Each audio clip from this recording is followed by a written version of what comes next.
Salut tout le monde, on plonge aujourd'hui dans l'univers Andreas Almgren. Andreas Almgren. Ouais, ce coureur suédois qui est en train de faire sensation. Hmm. Vous avez sûrement entendu parler de son exploit. Oui. Il vient de casser la barrière des 27 minutes aux 10 km. C'est historique car c'est le premier Européen à réaliser une telle performance. Incroyable. On va décortiquer ensemble un article Oui. intitulé qui est Andreas Almgren, portrait d'un athlète suédois d'exception, Ah oui. pour comprendre le parcours de ce phénomène et les secrets de sa réussite. C'est vrai qu'Almgren est sur toutes les lèvres en ce moment, et pour cause. Briser cette barrière mythique des 27 minutes. Ouais. C'est un peu comme entrer dans une nouvelle dimension pour un coureur européen. Et ce qui est fascinant, c'est qu'il n'a pas débarqué de nulle part. Non. On pourrait croire qu'il est sorti du bois du jour au lendemain. Mhm. Mais en réalité, il a un parcours assez atypique. Oui. L'article nous apprend qu'il a commencé sur 800 mètres. Une distance bien loin du 10 km. Oui. Il a même remporté une médaille de bronze au championnat du monde junior en 2014. Pas mal. Pas mal, non? Ah oui, c'est assez étonnant. On voit rarement un athlète passer du demi-fond au fond avec autant de succès. En général, on se spécialise sur une catégorie de distance, mais Almgren, lui, il collectionne les records nationaux suédois sur 1500 mètres, 3000 mètres, 5000 mètres, Ouais, et maintenant 10 000 mètres. incroyable. C'est la preuve d'une polyvalence incroyable et d'une capacité d'adaptation exceptionnelle. Imaginez un peu 3 minutes 32 secondes sur 1500 mètres, moins de 7 minutes 35 sur 3000 mètres, et il frôle des 12 minutes 50 sur 5000 mètres. Waouh, Ces chronos, c'est du jamais vu en Suède. impressionnant.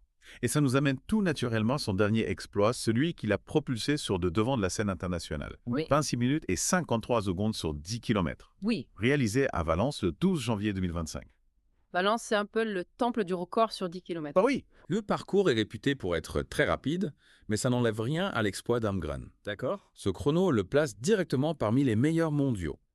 Et ce n'est pas un hasard s'il a réussi à atteindre ce niveau. 2024 a été une année incroyable. Pour lui, il a battu des records nationaux sur 3000 mètres, 5000 mètres, 10 000 mètres et même sur semi-marathon.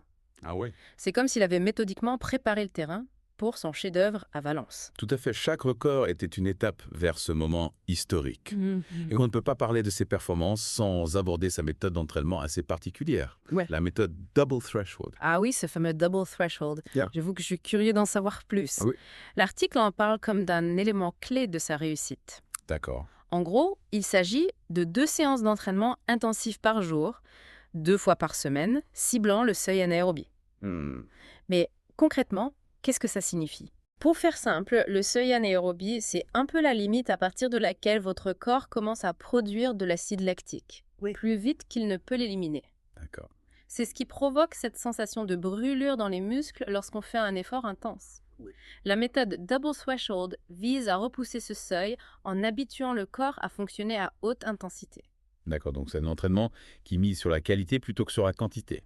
Pas si vite, en plus de ces séances intenses, Almgren court quand même 200 km par semaine. 200 km. C'est colossal. Comment est-ce humainement possible? L'article donne un aperçu de son programme hebdomadaire et croyez-moi, c'est du sérieux. Oui. Par exemple, le mardi, il enchaîne 5 séries de 6 minutes le matin, D'accord. avec 10 séries de 3 minutes le soir. Incroyable. Le jeudi, il enchaîne 5 séries de 6 minutes le matin, suivies de 25 séries de 400 mètres, avec 30 secondes de récupération, ou bien 10 séries de 1000 mètres le soir. Wow. Le samedi, c'est une sortie longue de 30 km au programme. Et le dimanche, il se repose enfin avec une sortie de récupération de 15 km. Waouh! C'est un rythme d'entraînement vraiment intense. Hmm. On comprend mieux pourquoi il est capable de performer à un tel niveau. Oui. Mais est-ce que cette méthode est sans risque? J'imagine que ça doit être très exigeant pour le corps. C'est une question pertinente. La méthode Double Threshold peut être très bénéfique, mais elle nécessite une grande prudence. Almgren doit être extrêmement attentif à la récupération et à la prévention des blessures. D'ailleurs, l'article mentionne qu'il a souffert de blessures chroniques par le passé. Ah bon? Il semble qu'il ait trouvé un équilibre avec cette nouvelle méthode d'entraînement, mais d'où lui vient cette inspiration pour un entraînement aussi intense? Il puise son inspiration du modèle norvégien. Oui. Notamment des frères Ingebrigtsen, qui dominent le fond et le demi-fond mondial depuis quelques années. Oui. Almgren a même collaboré avec Carl Bergland, un autre athlète suédois qui s'est lui-même inspiré des Ingebrigtsen. Ah oui? On peut parler d'une véritable transmission de savoir-faire entre athlètes. C'est vraiment intéressant de voir comment les athlètes s'inspirent les uns des autres et partagent leurs connaissances. On pourrait imaginer que la compétition les pousse à garder leurs secrets. Oui. Mais au contraire, il y a une vraie culture de l'échange dans le milieu de la course à pied. Exactement. Et au-delà de l'inspiration norvégienne, Almgren s'appuie aussi beaucoup sur les données pour optimiser son entraînement. Ah oui. L'article mentionne sa collaboration avec Svexa, Svexa. une entreprise spécialisée dans l'optimisation de l'entraînement grâce à l'intelligence artificielle et à la science des données. C'est fascinant de voir comment la technologie s'intègre de plus en plus dans le sport de haut niveau. Oui. On pourrait croire que la course à pied, c'est avant tout une question de force physique et mentale. Mais on voit bien qu'il y a aussi une dimension scientifique et analytique qui prend de plus en plus d'importance. Absolument. Et ça tombe bien pour Almgren, Oui. car il a un bagage en mathématiques appliquées. Ah oui. Il peut donc analyser ces données d'entraînement avec une grande précision D'accord. et comprendre l'impact de chaque paramètre sur ses performances. Alors on a un athlète qui s'inspire des meilleurs coureurs mondiaux, qui s'appuie sur les dernières technologies et qui a une approche scientifique de l'entraînement. Oui. Pas étonnant qu'il explose tous les records. Non. Mais au-delà de l'aspect purement sportif, est-ce que son succès peut avoir un impact sur la nouvelle génération d'athlètes européens? Je pense que Almgren a le potentiel de devenir un véritable modèle pour les jeunes coureurs européens. Il leur montre qu'il est possible de rivaliser avec les meilleurs mondiaux, Oui. même en venant d'un pays qui n'a pas une tradition aussi forte dans les courses de fond que le Kenya ou l'Éthiopie, par exemple. C'est vrai qu'on a souvent tendance à penser que les coureurs africains ont une sorte de monopole sur les longues distances. Almgren prouve que ce n'est pas une fatalité et que les Européens peuvent aussi briller au plus haut niveau. Exactement.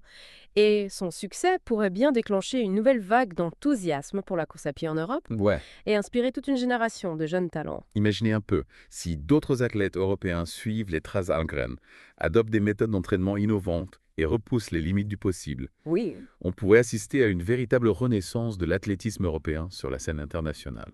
Ce serait vraiment formidable de voir l'Europe jouer un rôle majeur dans les grandes compétitions internationales de course à pied. Ouais. Et pourquoi pas rêver d'une médaille d'or olympique pour un athlète européen sur marathon ou sur 10 000 mètres. Ah, le rêve olympique. C'est le Graal pour tout athlète de haut niveau. Oui. Et après la performance d'Almgren à Valence, Oui. on peut dire que ce rêve est un peu plus accessible pour les coureurs européens. Tout à fait, il a prouvé qu'il est possible de briser les barrières, de défier les pronostics et d'atteindre le sommet même en partant de loin. C'est un message d'espoir et de persévérance qui résonne bien au-delà du monde du sport. Et si on revenait un instant sur ce qui fait la particularité d'Almgren, qu'est-ce qui le distingue des autres coureurs de fond? C'est une excellente question. Il a bien sûr son talent inné, sa capacité à encaisser des charges d'entraînement énormes et sa vitesse pure sur différentes distances. Mais il y a aussi quelque chose de plus, une sorte d'intelligence de course. Ah oui? Une capacité à analyser la situation, à gérer son effort et à prendre les bonnes décisions au bon moment. Oui, on sent qu'il ne se contente pas de suivre un plan d'entraînement à la lettre. Il réfléchit, il s'adapte, il apprend de chaque expérience. Et c'est sans doute ce qui lui permet de progresser aussi vite. C'est un peu comme un joueur d'échecs qui anticipe les coups de son adversaire. Ouais. Almgren ne se laisse pas dicter sa course par les autres. Il impose son rythme, son style, sa stratégie. Et cette capacité d'adaptation est sans doute encore plus importante dans un sport aussi exigeant que la course de fond. Oui. Il faut savoir gérer la fatigue, la douleur, les conditions météo, la pression de la compétition. Et Almgren semble avoir une maîtrise de soi impressionnante. Absolument. On le voit rarement paniquer ou s'énerver pendant une course. Ouais. Il reste calme, concentré et déterminé même quand les choses se compliquent. C'est vrai, on dirait qu'il y a toujours une longueur d'avance sur ses adversaires, autant physiquement que mentalement. Et c'est peut-être ça finalement la marque des grands champions. Cette capacité à rester lucide et à ne jamais abandonner même face à l'adversité. Oui. Almgren incarne parfaitement cet esprit. Et si on essayait maintenant de nous projeter dans l'avenir, qu'est-ce qu'on peut attendre d'Almgren dans les années à venir? Difficile de prédire l'avenir avec certitude, surtout dans un sport aussi exigeant et imprévisible que la course de fond. Les blessures, la concurrence, la forme du moment, tout cela peut jouer un rôle. Mais une chose est sûre, Almgren a encore une marge de progression énorme. Ouais. Il est jeune, il est talentueux, il est ambitieux et il a une approche très méthodique et scientifique de l'entraînement. Vous avez raison, il a tous les ingrédients pour continuer à écrire l'histoire de la course à pied. Exactement. On peut imaginer qu'il va continuer à battre des records, à remporter des médailles dans les grands championnats, Oui. et peut-être même à s'attaquer au marathon un jour. Ce serait incroyable de le voir briller sur la distance mythique du marathon. Et pourquoi pas aux Jeux Olympiques de 2028 à Los Angeles? Ah, le rêve olympique. Oui. Ce serait la consécration ultime pour Almgren. Mmh. Mais en attendant de le voir sur la scène olympique, il a un autre défi de taille qui l'attend, les championnats du monde de Tokyo en septembre 2025. Oui, c'est la prochaine grande échéance pour lui. Il va devoir confirmer son statut de star montante de l'athlétisme face aux meilleurs coureurs de la planète. C'est sûr que la pression sera énorme, mais on a confiance en lui. Oui. Il a prouvé qu'il était capable de gérer la pression et de se surpasser dans les grands moments. Eh bien, chers auditeurs, on arrive à la fin de notre plongée dans l'univers fascinant d'Andreas Almgren. J'espère que vous avez apprécié ce voyage au cœur de la performance sportive. Oui, on a découvert un athlète exceptionnel, autant par ses performances que par sa personnalité et son approche de l'entraînement. Almgren, c'est l'exemple parfait de la réussite qui se construit avec du talent, du travail, de la persévérance et une bonne dose d'intelligence. Et n'oubliez pas, chers auditeurs, que le succès d'Almgren, c'est aussi une source d'inspiration pour nous. Toi, s'il nous montre qu'il est possible de réaliser nos rêves, même les plus fous, si on s'en donne les moyens. Alors gardez un œil sur Andreas Almgren, car il est promis à un avenir brillant et qui sait peut-être qu'il inspirera toute une génération d'athlètes européens à se lancer à la conquête des pistes et des podiums du monde entier.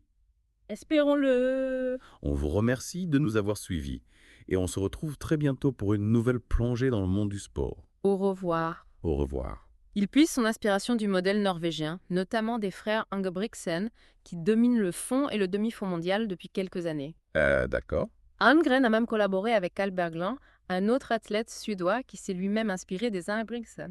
On peut parler d'une véritable transmission de savoir-faire entre athlètes. C'est vraiment intéressant de voir comment les athlètes s'inspirent les uns des autres et partagent leurs connaissances. Oui. On pourrait imaginer que la compétition les pousse à garder leurs secrets. Ouais, c'est vrai. Mais au contraire, il y a une vraie culture de l'échange dans le milieu de la course à pied. Exactement. Et au-delà de l'inspiration norvégienne, Almgren s'appuie aussi beaucoup sur les données pour optimiser son entraînement. L'article mentionne sa collaboration avec Sfexa, C'est que ça. une entreprise spécialisée dans l'optimisation de l'entraînement grâce à l'intelligence artificielle et à la science des données. C'est fascinant de voir comment la technologie s'intègre de plus en plus dans le sport de haut niveau. On pourrait croire que la course à pied, c'est avant tout une question de force physique et mentale. Oui, Mais on voit bien qu'il y a aussi une dimension scientifique et analytique qui prend de plus en plus d'importance. absolument. Et ça tombe bien pour Almgren, car il a un bagage en mathématiques appliquées. Ah oui. Il peut donc analyser ces données d'entraînement avec une grande précision et comprendre l'impact de chaque paramètre sur ses performances. Alors, on a un athlète qui s'inspire des meilleurs coureurs mondiaux, qui s'appuie sur les dernières technologies et qui a une approche scientifique de l'entraînement. Oui. Pas étonnant qu'il explose tous les records. Mais au-delà de l'aspect purement sportif, est-ce que son succès peut avoir un impact sur la nouvelle génération d'athlètes européens?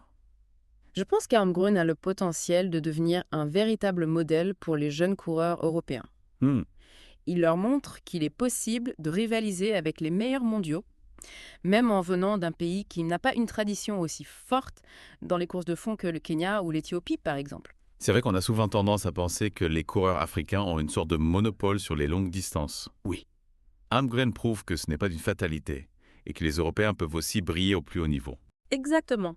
Et son succès pourrait bien déclencher une nouvelle vague d'enthousiasme pour la course à pied en Europe et inspirer toute une génération de jeunes talents. Imaginez un peu si d'autres athlètes européens suivent les traces d'Almgren, adoptent des méthodes d'entraînement innovantes et repoussent les limites du possible. On pourrait assister à une véritable renaissance de l'athlétisme européen sur la scène internationale. Ce serait vraiment formidable de voir l'Europe jouer un rôle majeur dans les grandes compétitions internationales de course à pied. Oui. Et pourquoi pas rêver d'une médaille d'or olympique pour un athlète européen sur marathon ou sur 10 000 mètres. Ah, le rêve olympique. C'est le Graal pour tout athlète de haut niveau. Et après la performance d'Almgren à Valence, on peut dire que ce rêve est un peu plus accessible pour les coureurs européens. Tout à fait, il a prouvé qu'il est possible de briser les barrières, de défier les pronostics et d'atteindre le sommet, même en partant de loin. C'est un message d'espoir et de persévérance qui résonne bien au-delà du monde du sport. Et si on revenait un instant sur ce qui fait la particularité d'Almgren, Qu'est-ce qui le distingue des autres coureurs de fond? C'est une excellente question. Il y a bien sûr son talent inné, sa capacité à encaisser des charges d'entraînement énormes et sa vitesse pure sur différentes distances, mais il y a aussi quelque chose de plus, une sorte d'intelligence de course, une capacité à analyser la situation, à gérer son effort et à prendre les bonnes décisions au bon moment. Oui, on sent qu'il ne se contente pas de suivre un plan d'entraînement à la lettre. Il réfléchit, il s'adapte, il apprend de chaque expérience et c'est sans doute ce qui lui permet de progresser aussi vite. C'est un peu comme un joueur d'échecs qui anticipe les coups de son adversaire. Ouais. Almgren ne se laisse pas dicter sa course par les autres. Il impose son rythme, son style, sa stratégie. Et cette capacité d'adaptation est sans doute encore plus importante dans un sport aussi exigeant que la course de fond. Oui, c'est vrai. Il faut savoir gérer la fatigue, la douleur, les conditions météo, la pression de la compétition. Et Almgren semble avoir une maîtrise de soi impressionnante. Absolument, on le voit rarement paniquer ou s'énerver pendant une course. Il reste calme, concentré et déterminé, même quand les choses se compliquent. C'est vrai, on dirait qu'il a toujours une longueur d'avance sur ses adversaires, autant physiquement que mentalement. Et c'est peut-être ça finalement la marque des grands champions, cette capacité à rester lucide et à ne jamais abandonner même face à l'adversité. Almgren incarne parfaitement cet esprit. Et si on essayait maintenant de nous projeter dans l'avenir, qu'est-ce qu'on peut attendre d'Almgren dans les années à venir? Difficile de prédire l'avenir avec certitude, surtout dans un sport aussi exigeant et imprévisible que la course de fond, les blessures, la concurrence, la forme du moment, tout cela peut jouer un rôle. Mais une chose est sûre, Almgren a encore une marge de progression énorme. Il est jeune, il est talentueux, il est ambitieux et il a une approche très méthodique et scientifique de l'entraînement. Vous avez raison, il a tous les ingrédients pour continuer à écrire l'histoire de la course à pied. Exactement. On peut imaginer qu'il va continuer à battre des records, à remporter des médailles dans les grands championnats et peut-être même à s'attaquer au marathon un jour. Ce serait incroyable de le voir briller sur la distance mythique du marathon. Et pourquoi pas aux Jeux Olympiques de 2028 à Los Angeles? Ah, le rêve olympique. Ce serait la consécration ultime pour Almgren. Mais en attendant de le voir sur la scène olympique, il a un autre défi de taille qui l'attend, les championnats du monde de Tokyo en septembre 2025. Oui, c'est la prochaine grande échéance pour lui. Il va devoir confirmer son statut de star montante de l'athlétisme face aux meilleurs coureurs de la planète. C'est sûr que la pression sera énorme, mais on a confiance en lui. Il a prouvé qu'il était capable de gérer la pression et de se surpasser dans les grands moments. Eh bien, chers auditeurs, on arrive à la fin de notre plongée dans l'univers fascinant d'Andreas Almgren. J'espère que vous avez apprécié ce voyage au cœur de la performance sportive. Oui, on a découvert un athlète exceptionnel autant par ses performances que par sa personnalité et son approche de l'entraînement. Almgren, c'est l'exemple parfait de la réussite, qui se construit avec du talent du travail, de la persévérance et une bonne dose d'intelligence. Et n'oubliez pas, chers auditeurs, que le succès d'Almgren, c'est aussi une source d'inspiration pour nous. Tous, il nous montre qu'il est possible de réaliser nos rêves, même les plus fous si on s'en donne les moyens. Alors gardez un œil sur Andreas Almgren, car il est promis à un avenir brillant et qui sait peut-être qu'il inspirera toute une génération d'athlètes européens à se lancer à la conquête des pistes et des podiums du monde entier. On vous remercie de nous avoir suivis et on se retrouve très bientôt pour une nouvelle plongée dans le monde du sport.